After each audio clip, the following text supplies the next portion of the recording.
নমস্কাৰ, মই কৰবী মোৰ অন্য এটি ভিডিঅ'লৈ আপোনালোকক পুনৰবাৰ স্বাগতম জনাইছোঁ।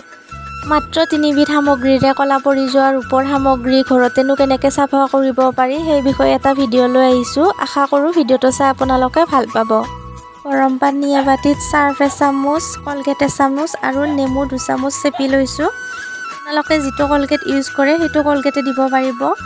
সকলোখিনি ভালদৰে লৰাই মই পায়েলযোৰ 20 মিনিটৰ কাৰণে তিয়াই থৈ দিম। 20 মিনিট হৈ যোৱাৰ পিছত পায়েলযোৰ কেনেকুৱানো হৈছে আহকচোন চাওঁ। এয়া চাওকচোন, পায়েলযোৰ ধুনীয়াকৈ চাফা হৈছে। তথাপি মই ব্ৰাছ এডালেদি ভালদৰে ঘঁহি আৰু চাফা কৰি ল'ম।